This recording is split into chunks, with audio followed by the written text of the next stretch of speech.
Greetings and welcome. This is the New Thought Media Network. I'm Ken Ludwig, and this is the Vibrant Living Hour that you are watching, and I'm glad you're here. I hope that you are having a magnificent day wherever you are, whatever you're doing on this eve of Christmas Eve. Or did I say that right? It's the eve of Christmas Eve. That's what it is. It's December 23rd, whatever the heck that is. Anyway, hope you're having a fabulous day, as I said. I was going to skip this show today. I was going to just kind of do a replay of something else, but I noticed that every show on the network for the next 2 days appears to be a replay or a re-showing of somebody's show. So I figured I'd do a live show. I probably won't do an hour today, but just thought I'd greet you there. How you doing, Diego? Nice to see you there, buddy. If you are joining me today, please make a comment, ask a question, do something that lets me know that you are out there. I can see that people are watching. I don't always know where you're coming from, though, unless you ask me a question. So this will be I put in the description of today's show, this will just be the ramblings of an evolving hippie. And that's what Diego just said. I'm about the only thing we have going live this weekend on the network. That's what it is. And I just barely got in on time here today, just slapped together my program. And I had spent the day doing crazy stuff. I had to go, believe this or not. Okay. So we just moved here to North Carolina from Colorado, my beloved Lisa and I. When we left Colorado, the guy who changed my oil and got me all ready, he said, when you get to North Carolina, you need to get your tires rotated. They're just about ready to be rotated. So didn't get it done. We've been here 5 weeks. I finally got it done this morning, but then I had to go do a little shopping. And then after I did a little shopping, I came home. And of course, I haven't wrapped the darn thing for Lisa. So she was out running errands herself this morning or later this afternoon, early this afternoon. So I went and wrapped presents for a couple hours. It's the most abundant Christmas we've had in a very long time. So it's very gratifying. It's very cool. But then I wound up with a bunch of orders that came in for my businesses, for my nutrition businesses. And next thing you know, it's 5 minutes to the hour, and I haven't even turned on my camera yet. So anyway, here I am. I made it. And like Diego said, it's the only thing that's live for the weekend. So enjoy me while you got me. I was thinking today, I've been thinking for a couple of days, actually, something that I saw. I don't remember where I saw it, but it was probably on the internet somewhere. But it made a reference to a conversation that was between Kurt Vonnegut and Joseph Heller. Joseph Heller, of course, was the author of Catch-22. And Vonnegut, of course, wrote Fahrenheit 451 and so many other great books. I can see you're out there. If you please, if you're out there, if you're watching today, I can see you're there. If you would make a comment or say hi or do something. Sometimes if you're tapping in from one of my either one of my Facebook pages or maybe from my YouTube page, I can't necessarily see your comments. But if you're seeing me and you have a comment, that would be wonderful, or a question or something. Anyway, there was this conversation between Vonnegut and Heller, and I think this is the source that I got this from, but it was about the idea that a Stoic's idea that there is enough is enough. And of course, this is that time of year when we here in America, we just kind of drink in excess from Thanksgiving Day all the way through to New Year's Day. We are just this is our Bacchanalian feast, if you will, that goes for 7 weeks. And we live in a world, and I'm trying to see what I don't understand what you mean there, Diego. If I tap this comment, it will show up on the screen. I have you on my screen. I can see you on my screen. But it's people that may be coming in from somewhere else. I'm not necessarily sure I can see them. But anyway, this big Bacchanalian feast, we just go from one excessive thing to another excessive thing. First of all, we have Thanksgiving, which is the only holiday that we celebrate all year long that is based entirely on the I can show it comments on the broadcast screen. I'll try that and see I see what you're saying, Diego. I get it. Okay, so anyway, back to what I was saying here. Thanksgiving is the only holiday we celebrate that's based entirely on a meal. And it's a meal about how much can you eat before you blow the top button right off your pants. It's just, it's a festival. It's just everybody eats and eats and eats some more.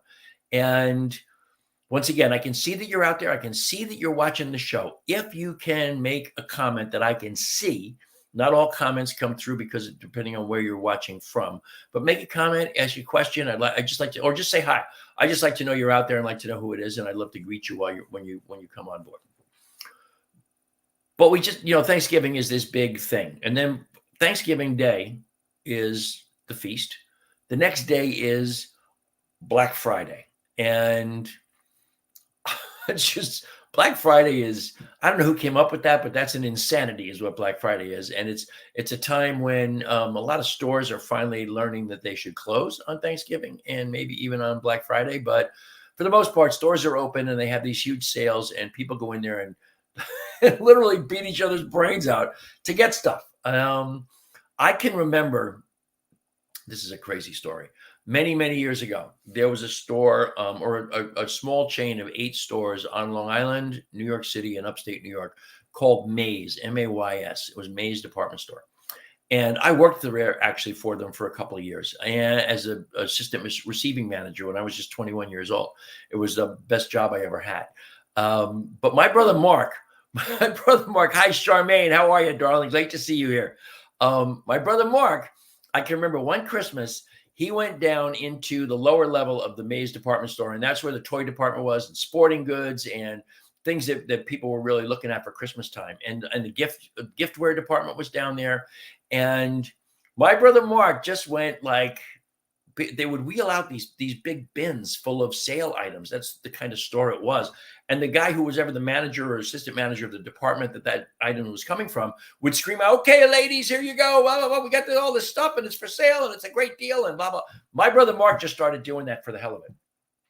He just started screaming that. And he did it in particular when, "Hi, Debbie, nice to see you here, darling. Thanks for joining me." My brother Mark did that just to clear people away from an area where he wanted to be. So he would go over to the sporting goods department and he would say, "Okay, ladies, here you go. There's these baseball gloves on sale, amazing price." And people would go gravitate towards where my brother Mark was yelling. Well, the truth was he wanted to go and get something in the toy department, and he would just kind of walk all past these people he just yelled to and go get what he wanted. That was just, my brother Mark's a little crazy, but that's something he did. So that's Black Friday, and Black Friday was, that was long before it was Black Friday. I'm old enough to know too many things, but before it was Black Friday, the day after Thanksgiving was the huge sale day. It was the beginning of the Christmas shopping season. I can see there's a bunch of people out there watching. Say hi, ask a question, make a comment, whatever you want. I just like to acknowledge you when I know you're out there. I can see you're out there, and I'm thrilled that you're joining us today. Charmaine, thank you for the compliment, darling. I love you. So we go through this time that we start with Black Friday, and then we go through these, like, whatever it is, 3.5 weeks. And the 29 and counting. Yeah, Debbie, my 29th birthday was a long time ago. But I was 29 in 1979. Do the math, because I ain't doing it for you. But we go through this period then for the next 25 days. Right? Not 25 days. It's really more like 4 weeks, because depending on where Thanksgiving arrives. And we go through this period of time where the sales, and we buy and we consume and we have parties, and we drink to excess, we eat to excess, we do all these things to excess. And somehow in this country, we have arrived at excess without ever realizing we'd passed through satisfaction. We never realized when we had enough. And I think it's a time in history where we might want to stop and just think to ourselves something about sufficiency. When do I have sufficient for me? When is what I have enough for me? When do I not need any more stuff? Now, I'm going to give you a really personal example, really vulnerable example. My beloved and I, we moved from Colorado to North Carolina. We are staying in my sister-in-law's lovely house, but it's a fully furnished house. She has another building on her property. It's her art studio. She's an artist, the Sacred Art Studio. By the way, sacredartstudio.com. You'll be blown away by the stuff that's there. But she has this art studio on the property, and it has a full bathroom and a full kitchen. She just moved into it and gave us her house to live in, and we pay her mortgage, which is 40% of the mortgage I was paying in Colorado. So it's not a bad deal. So we wound up with a 10 by 20 storage unit. And it is absolutely, it's not quite full, but there's just enough space to fit in the last bit of stuff that's coming from Colorado on Sunday or Monday. And we're going to load it up, and it's full. Now I have the stuff for my office. Lisa has the stuff for her office. We had to bring our dishes and pots and pans because Amy, my sister-in-law, she took her stuff over to the studio. And clothes, okay, but just clothes, just like clothes that you need for the time being. Like I don't have all my clothes. I have the clothes that pretty much I'm going to wear for winter months. And so we've been here 5 weeks. And I was over at the storage unit the other day just to grab a couple of things, rearrange a couple of things, make sure we have room for this last bit of stuff that's coming from Colorado. And I'm realizing that all this stuff I have that's in that storage unit, I'm not missing it. And I'm like, oh my God. Now there's furniture and there's couches and stuff. And that when we get our own place, we're going to want those things. But all the stuff that's in boxes, I have lots of stuff. We filled a 10 by 20 foot storage unit, and the ceiling is, I don't know what the hell the ceiling is, 9 foot, 10 foot high. It's full. And I'm realizing that my wife is very much a minimalist. I am very much a pack rat. And I'm realizing how much her way of life is way superior to my way of life. My dream in the whole world, if I had my way, Lisa will never do this, but if I had my way, I'd just move into a 45-foot motorhome and spend the rest of my time on this planet just driving around seeing whatever I could see. Lisa will never do that. She wants a base of operations. She wants a little white picket fence, that kind of stuff. Which is really cool. That's really good. But I'm never, ever, ever going to get my dream if I'm carting around all this stuff that I've been carting around for 1,000 years. And so anyway, I have gone well past sufficiency. I've gone well past enough. And it occurs to me that at a time when so many have so little, when those of us who have enough are just accumulating more, while those who have little are experiencing less and less and less. I was listening to a news program earlier today, and they're talking about 2 different cities, and I don't remember. One of them was New York. The other one was, oh boy, it wasn't a California city. It was another city. But the people who are living in tents, this is supposedly the richest country on the planet, the most successful country on the planet, the most successful capitalist country on the planet. And we've got people living in tents in the largest cities in the country. Really? Really? Here's my question to myself, because I said this is part of my prayer work every morning. In my affirmations, near the end of my affirmations, I say a couple of things. First of all, who can I benefit today, and how can I benefit them? Who can I bless today, and how can I bless them? And how do I show up all day, every day as a beneficial presence on this planet? And as a beneficial presence, I believe that it is inherent upon me. You do what you want to do, but it's inherent upon me to do what I can to make life better for those who are, I don't want to say suffering, but they are suffering in some ways. For those who have less, for those who don't have enough. As the great expression, don't ever look down at anyone unless you're reaching down to pick them up and lift them up into a higher place. And I think that's inherent upon each and every one of us to do for our brothers and sisters. We are all related. The Lakota say, wow. I can't believe I don't remember this. It'll come to me. That's really funny because I know this in my heart, and it just kind of left me. But the Lakota always, their closest thing they have when they pray, their closest thing they have is to the words Amen, is all my relations. And all my relations refers to everything. It refers to everyone. It refers to every creature. My friend Patty Luckenbach always refers to the creepy crawlers, Dr. Patty Luckenbach. She's a minister in Colorado, and she's always referring, she's very, very close to the Lakota community, which has drawn me and Lisa to the Lakotas. But she always says, she includes the creepy crawlies, the bugs, the insects, all of this. Those are our relations. Matakie Oyesin. Matakie Oyesin. That is Lakota, all my relations. I knew I'd remember it eventually there. I only said it 1,000 times in sweat lodges and stuff. But the idea is we are here to be a beneficial presence. That's what you're here for. And I've said this before on the show, and I'll say it again because we got a pretty good audience here today. And I know, Charmaine, you're listening to this. I know your spirit. I know you'll love this. In my industry, in the network marketing industry, we talk all the time about your why and your purpose. And I have wrestled with that my whole life, my whole business life, my whole network marketing business life. I've always wrestled with it. What is my why? My why has always been to make a living. But that's not sufficient. Your purpose has to be something bigger than you if you're going to actually have a reason to get out of bed in the morning besides making money. And making money is not a good enough reason to get out of bed, right? It really isn't.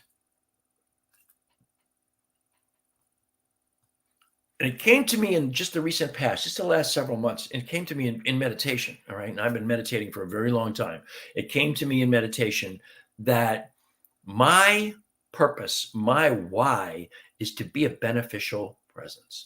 Now, I don't know if that was true or would have been true 10 years ago, would have been true when I was a younger man. But when you reach an age, a certain age, I think it's different for everybody. But at my age, I just turned 71. What's today, the 23rd? I turned 71 3 days ago. At this stage in my life, I want to be a beneficial presence.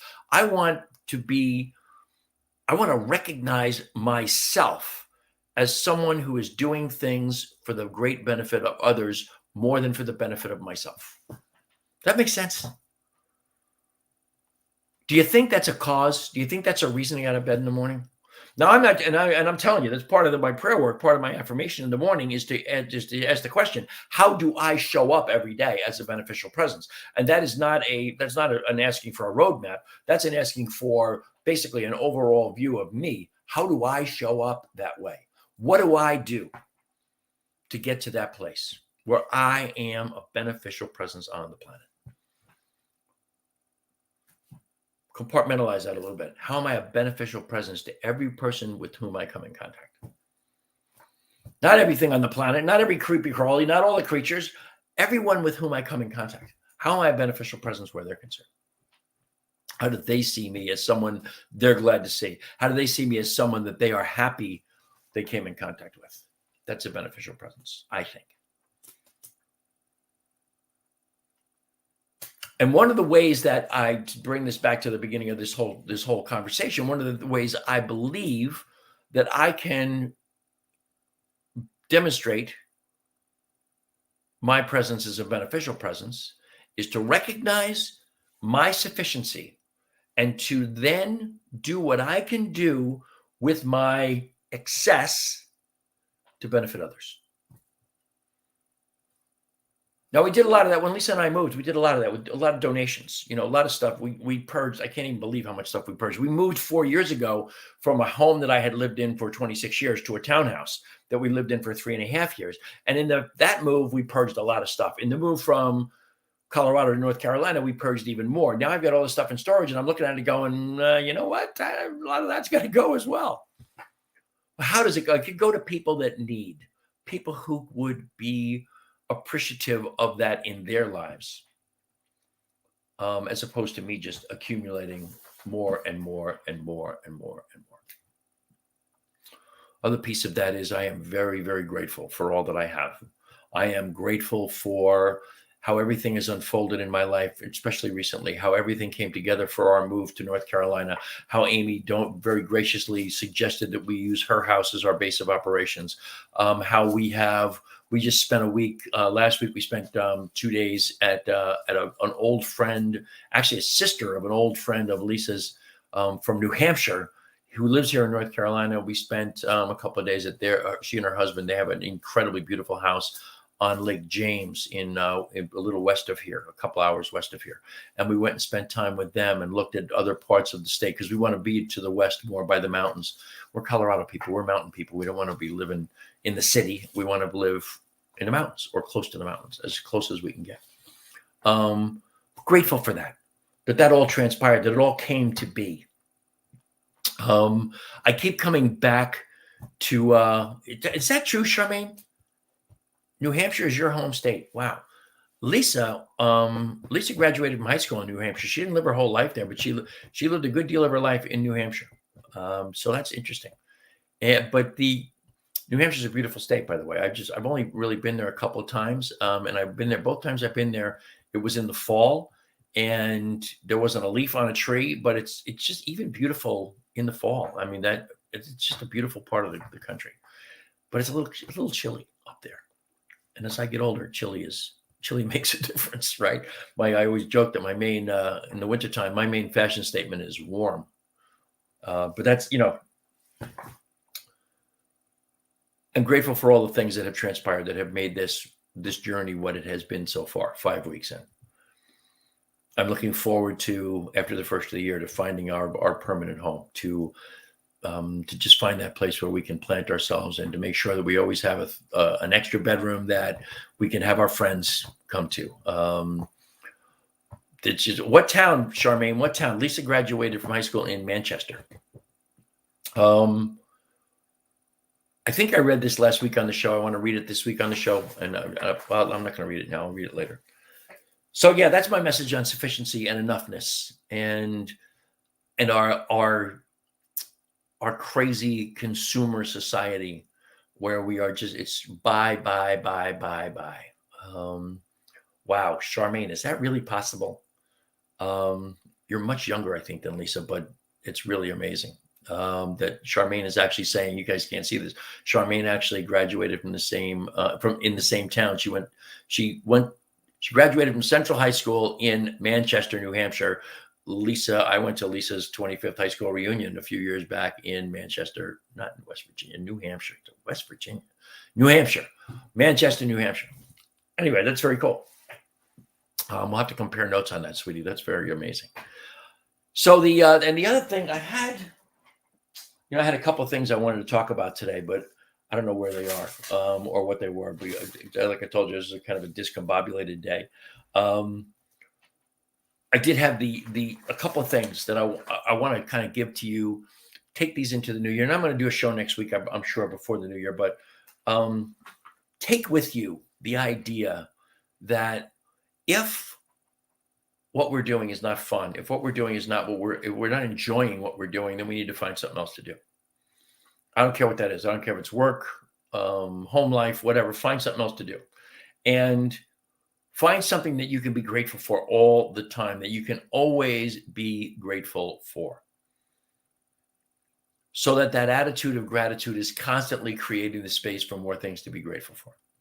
I read a lot of things about gratitude over the last couple of weeks on the show here. And there's two that stick with me. And one is and I want to read it again. One is from Ralph Waldo Emerson.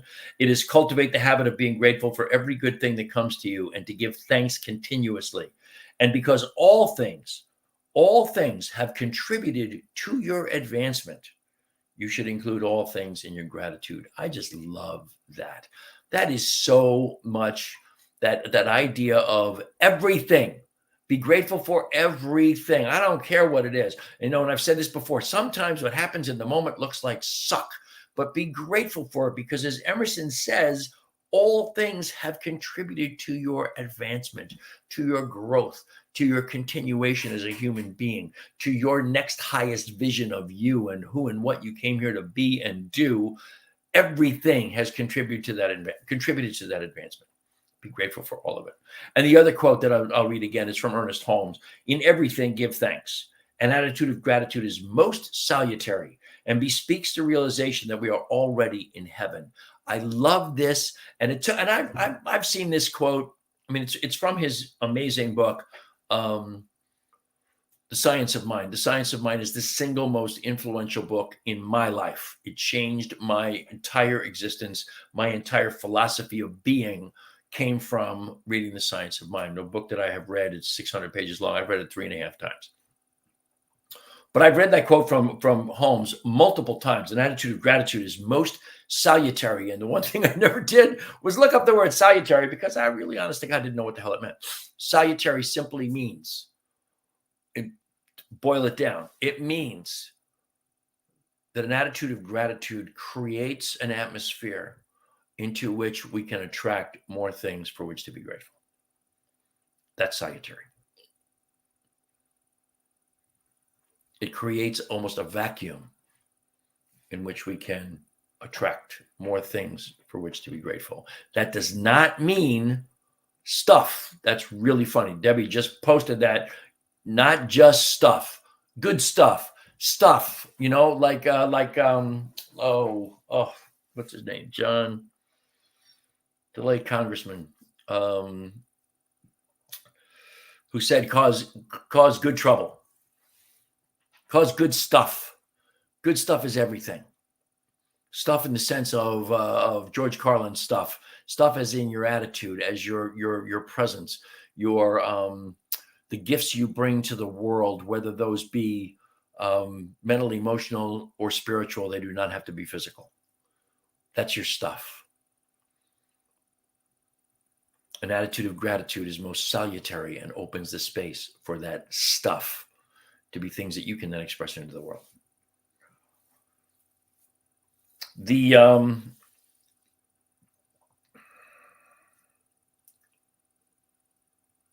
The other thing I just wanted to talk about this for a minute. I don't want it to sound like a commercial.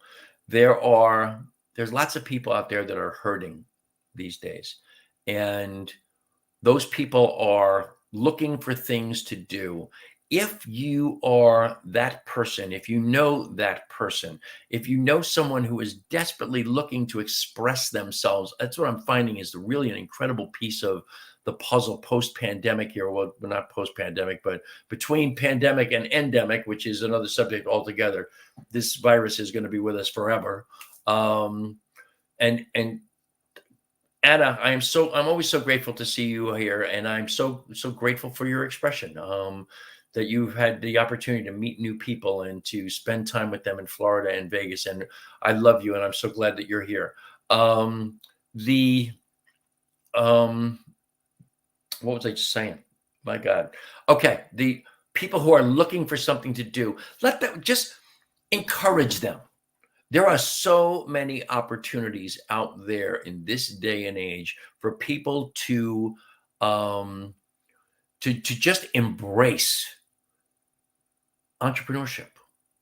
It doesn't have to be in that crazy economy of Uber and DoorDash. And you know what? I experimented with that. It's a little crazy. It's not as, some people are doing fabulous with it. Most people struggle with it. Just like all entrepreneurial endeavors, more people fail than succeed. But that's true in everything. But if you're looking for an opportunity, recognize without any question whatsoever that most opportunities come disguised as hard work. John Lewis, that's right. That's exactly right. Thank you, Debbie. John Lewis was the one who said good trouble. I love that expression. John Lewis, of course, was, if you don't know John Lewis, he was someone who marched on the Edmund Pettus Bridge. He had his brains beat out on the bridge. He was an absolute civil rights champion, but then he was a monster in Congress for many, many, many years.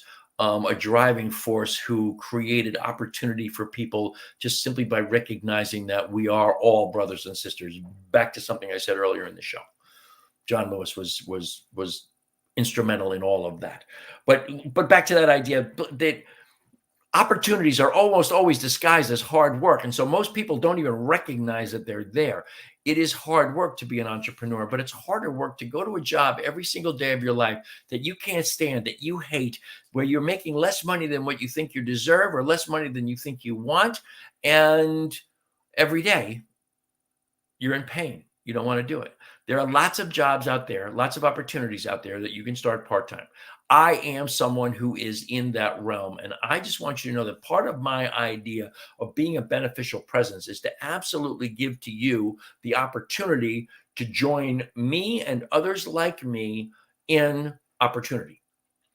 I have opportunity, and I will be thrilled to present it to you. It's a gift I will give to you, and then you do with it whatever the heck you desire you want to do with it. You can do nothing with it, or you can dive in head first and go for it all out, or you can dip your toe in the water and try it out and see if you like it and see what you can do. I will help you no matter what level you want to get involved in. I will help you make something out of it. That's my thought for you on that idea. We are what we repeatedly do. Okay, Aristotle said we are what we repeatedly do. So excellence then is not an event, it's a habit. Where is that? Do I have that quote here somewhere? Excellence is not an act, it's a habit. I think I have that quote right over here. And whatever you choose you want to do, whether it's an opportunity, entrepreneurial opportunity, but if you want to be, if you want to just be the greatest you can possibly be at what you do now, where you're getting a paycheck at a job, you need to be persistent with what you do, and consistent. Always be that person who can be depended on. And if you're that person who can be depended on, take a step back to what I said earlier, then you are well on your way to becoming that beneficial presence that people can depend on. The people know that Ken Ludwig is someone they can depend on. That's my idea of being a beneficial presence.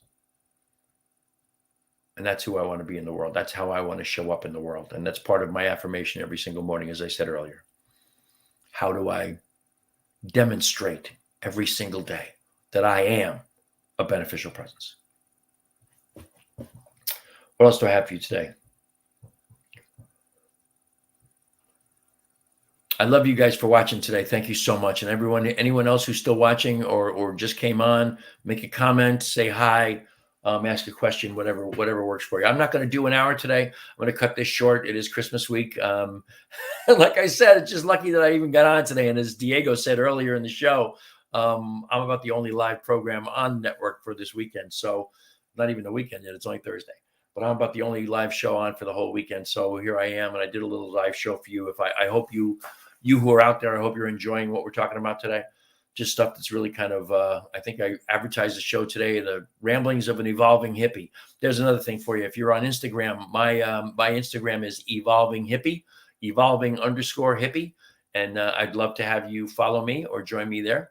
Charmaine, I love you too. And I hope you enjoy your holidays as well. I want to read one more thing before I go today. This is something I came across. Everybody on the planet, 90% of the people, I think, on the whole planet absolutely believe in a higher power. And about 85% of them believe in something called God. So it's I love that, Debbie. Do a little dance, make a little love, get down tonight. Is that KC and the Sunshine Band? That's a great motto. But whether you call it God, Spirit, Yahweh, higher power, I like to refer to it as the overarching creative intelligence of the universe, because in my worldview, God is an intelligence. God is an energy. God is a volitional intelligence that chooses what to do. It is not a guy in the sky. It is not that bearded white guy up in the sky. It's not that.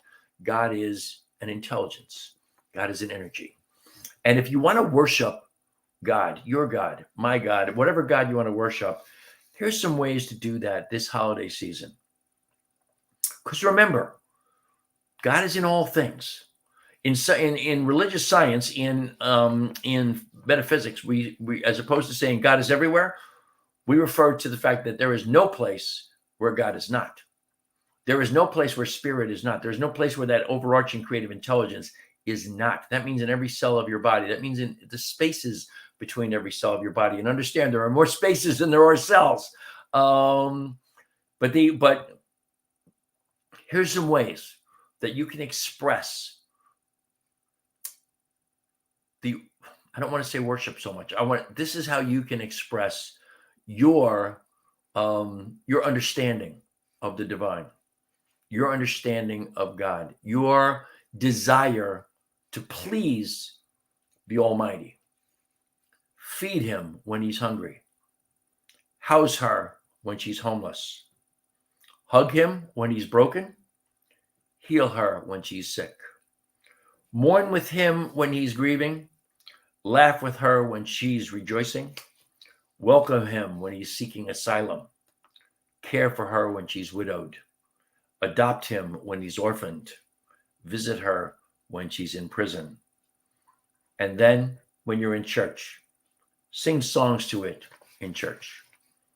Sing songs to it or to him or to her or however you look at that divine presence. Do that. I don't know if you're somebody who celebrates Hanukkah, it's over with. Happy Hanukkah. I'm not sure if it's Happy Kwanzaa or how it's expressed. Whatever your holiday season is, Merry, Merry, Merry Christmas to all those who will celebrate Christmas in 2 days. I'm gonna call it a day here. As always, I am immensely grateful for the great gift of your time and your attention. If you're out there right now, please just say hi or goodbye or make a comment or say something before I go. But I'm incredibly grateful for your time and your attention. I wish you and all of your family, all of your loved ones, all the blessings that the universe has to offer. And I love you for being here today and for being with me right here and right now. And I hope you join me next Thursday. Next Thursday is the eve of New Year's Eve. And Tierney Ray, Merry Christmas. Thank you so much, sweetie, for joining me. I'm thrilled that you're here. Merry Christmas to you. I'm glad you enjoyed the message. Thank you. I hope you'll join me next Thursday at 4 o'clock Eastern Time, right here on New Thought Media Network. This is the Vibrant Living Hour. I am Ken Ludwig. I love you. Have a fabulous rest of your day. Until the next time, namaste, my friends. Namaste.